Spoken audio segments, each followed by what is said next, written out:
Olá, bom dia amigos e amigas do canal Dica de hoje. No meu último relatório para membros Gold, eu em vez de ficar escrevendo sobre eleição, sobre mercado interno, sobre coisas que possam impactar privatizações ou qualquer outra coisa, eu resolvi escrever do que eu acho que realmente importa, que foi na semana passada a reunião do FMI, em que a proteção toda que os Estados Unidos está fazendo em torno do mundo como um todo para se proteger comercialmente, está fazendo com que as projeções de crescimento mundial caiam no mundo inteiro, inclusive até no Brasil, onde esse ano se esperava um crescimento lá de 1,8% e provavelmente vai fechar em alguma coisa em torno de 1,3, 1,4%.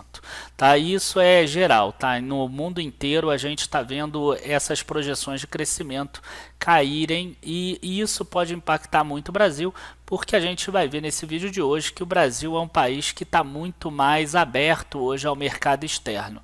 E a gente vai ver exatamente a balança comercial, que é dessa forma que o Brasil se interliga com os outros países, vendendo ou exportando, no caso, os produtos que a gente fabrica aqui e importando produtos que a gente ou não fabrica aqui, ou a gente fabrica aqui menos do que a nossa necessidade. Então, agora é hora de você curtir o vídeo, se inscrever no canal e a gente já começa depois da vinheta.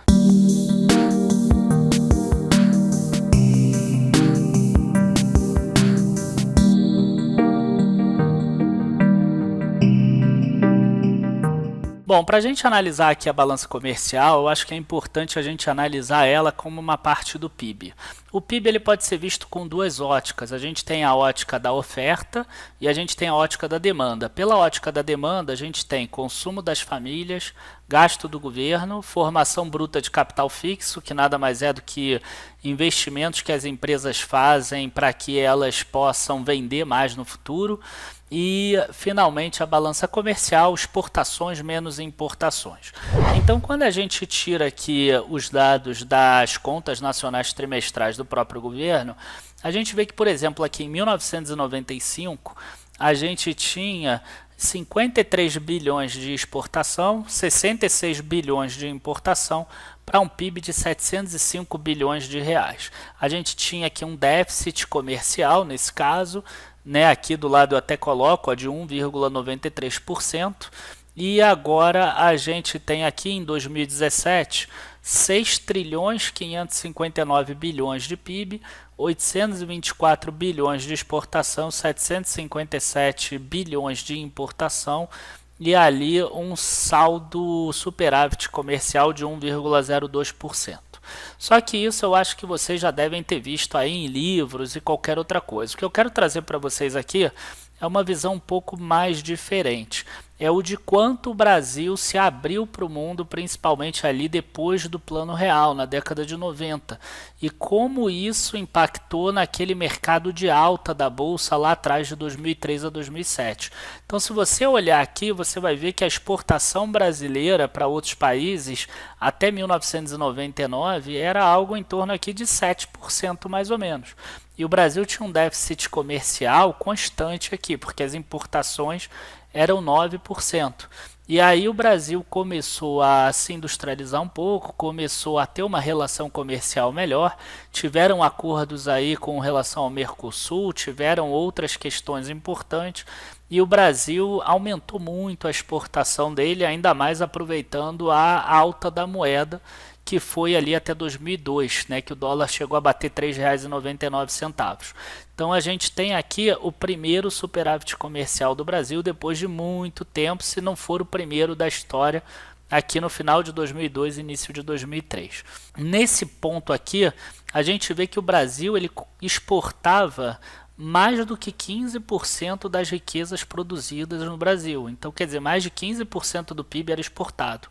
E isso aconteceu de 2003 a 2007. E o Brasil não precisava importar tanto. Mesmo quando o dólar caiu lá para R$ 1,50, a gente não viu um aumento da importação, porque a gente tinha aqui uma indústria que estava ficando um pouco mais forte, a gente tinha um mercado interno que estava conseguindo se aquecer sem precisar ficar comprando produtos de fora. Inclusive o Brasil teve esse superávit aqui da balança comercial que ajudou a equilibrar as contas públicas e fez aquele mercado de alta lá maravilhoso, que todo mundo gosta de mostrar no gráfico, 900% em real, 1.600% em dólar em 5 anos, de 2003 a 2007. Quem quiser pode dar uma olhada em qualquer plataforma que vocês vão achar isso. E aí o que aconteceu depois? A exportação começou a cair, tá? Principalmente porque a moeda acabou se valorizando muito, o real ficou forte, embora não tenha aumentado as importações, a exportação caiu. E até hoje a gente não conseguiu recuperar aquele patamar anterior. Por que a gente não conseguiu recuperar aquele patamar anterior? E aí a gente vem para o PIB na ótica da oferta. Na ótica da oferta a gente tem 3 setores. A gente tem o setor da agropecuária, a gente tem o setor da indústria, a gente tem o setor de serviços, que inclui aí, por exemplo, o comércio. Juntando esses 3, a gente tem todo o valor agregado e daí a gente tira ainda uma parte que é impostos. Tá? São os impostos que incidem diretamente. Não são todos os impostos cobrados no Brasil. Então você vai ver aqui, ó, que a agropecuária, por exemplo, ficou mais ou menos parada, aqui em torno de 5%. Ela tem uma sazonalidade aqui sempre no primeiro trimestre, que é um valor maior. A gente tem aqui o imposto que tinha um valor aqui em torno de 12% e hoje em dia em torno de 15%.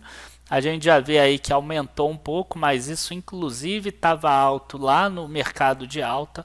E o que aconteceu principalmente no Brasil é essa queda aqui da indústria. Tá? Essa queda da indústria foi muito ruim para o Brasil. A gente vê que ela estava saindo aqui de 22%, 23% do PIB, chegou a bater aqui alguns pontos, 25% em alguns momentos, e hoje ela mal consegue chegar aqui em 20%.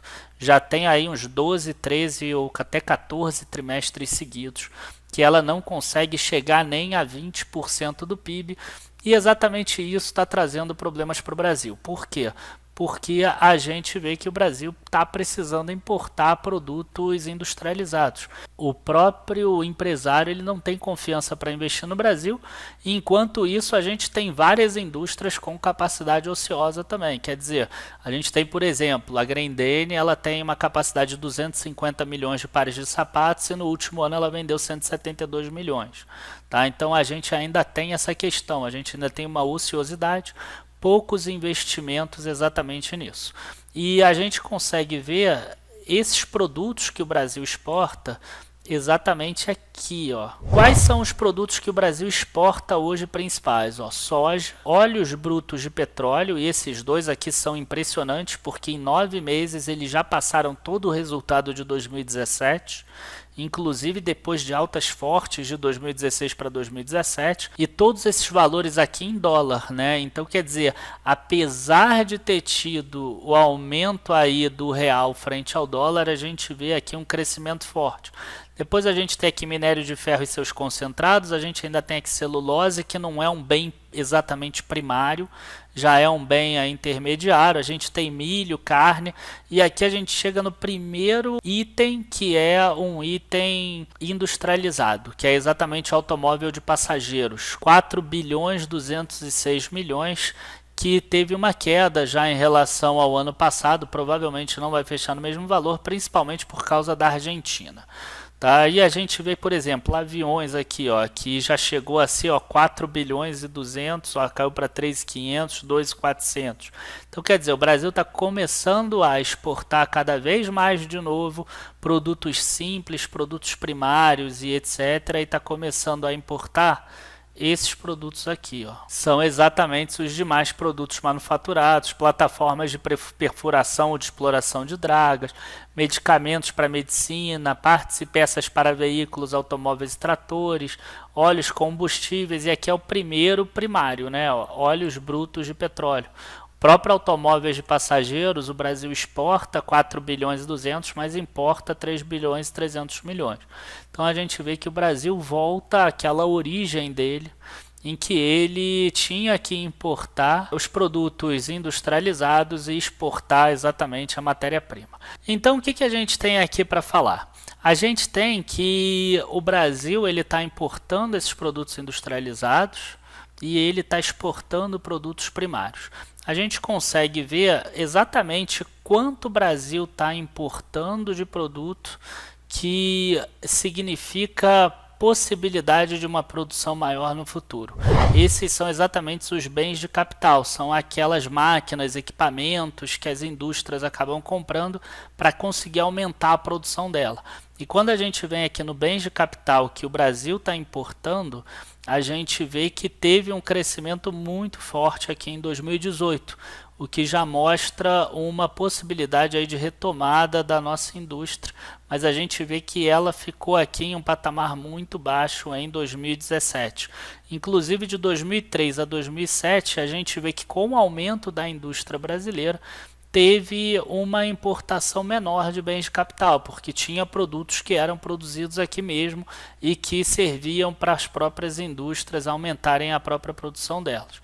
Enquanto isso, a gente vê aqui que a importação de bens de consumo acaba normalmente subindo junto com o dólar. Então, quando a gente tem uma queda da moeda do dólar, como em 2016, a gente vê aqui, em 2017 a gente vê uma alta de importação de bens de consumo, que bem de consumo é o bem final que você compra, é aquela coisa importada que ficou barata agora para você comprar.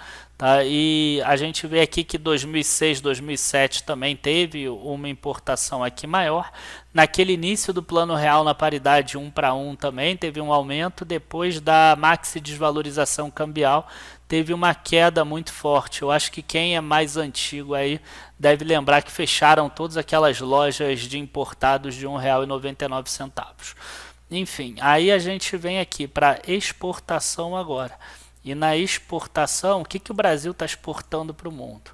A gente vê que o Brasil ele exportava muitos bens de consumo aqui em 2003 a 2007, que é exatamente aquele bem final, são bens de consumo semiduráveis e não duráveis, e ainda os bens de consumo duráveis, e hoje em dia a gente está na menor das faixas exatamente aqui. Então quer dizer, a gente não está exportando quase nada de produto que é final para o exterior, para o mundo, né? E a parte de bens de capital a gente também está abaixo aqui da faixa de 10%, que a gente estava acima aqui de 2003 a 2007. Isso tudo tem a ver com a questão da indústria, e a indústria precisa voltar, porque se ela não voltar, a gente vai acabar dependendo cada vez mais de uma importação e dependendo cada vez mais de uma moeda que não vai conseguir ser forte, porque para fechar as contas a moeda vai ter que ser fraca para que a exportação aumente, e isso não é bom. Parece bom no primeiro momento, mas não é bom como um todo para a economia, porque acaba gerando inflação e taxas de juros maiores. Enfim, pessoal, espero que vocês tenham gostado. Eu acredito que essa parte toda aí da economia global é muito mais relevante para a nossa carteira de investimentos do que a própria eleição, ou se o candidato vai privatizar a empresa A, B ou C. Embora seja muito mais legal a gente ver essa parte da eleição, porque a gente vê o resultado na hora, mas o mundo crescendo menos e o Brasil muito mais integrado com o mundo, como a gente viu, ele vai começar a sentir mais também. Então a gente precisa ficar ligado com isso. Muito obrigado a todos, abraços, bons investimentos e até segunda-feira. Tchau, tchau.